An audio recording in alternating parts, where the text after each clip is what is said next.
বেগুন দিয়ে করব, ভাজা করব। কিভাবে করব, এখানে মেথি শাকটা সিদ্ধ করে রেখেছি, আর এখানে এইভাবে বেগুনগুলো কেটে রেখেছি। আর কড়াইতে অল্প তেল নিয়েছি, এতে আমি বেগুনগুলো দিয়ে দেবো।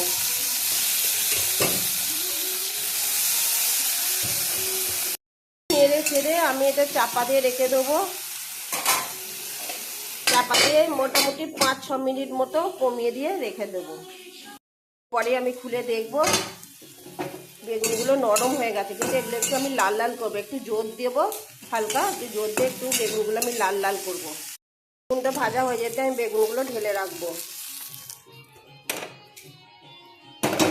তো ওই কড়াতে আমি আর একটু অল্প তেল দেবো, ওই তেল দেবো। এরপরে তেলটা হয়ে গেলে শাকগুলো আমি দিয়ে দেবো, দিয়ে একটু আমি ভাজা ভাজা মতন করবো। শাকটা একটু ভাজা ভাজা মতন হয়ে গেছে, তখন তারপরে আমি এই বেগুনগুলো এতে দিয়ে দেবো, যেগুলো বেগুনগুলো ভেজে রেখেছি এগুলো দিয়ে দেবো। এবার এতে একটু নাড়াচাড়া করলেই তো আমার বেগুন মেথি শাক রেডি।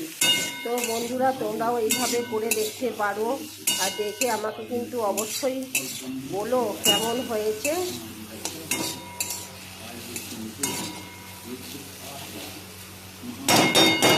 তো আমার বেগুন মেথি শাক রেডি।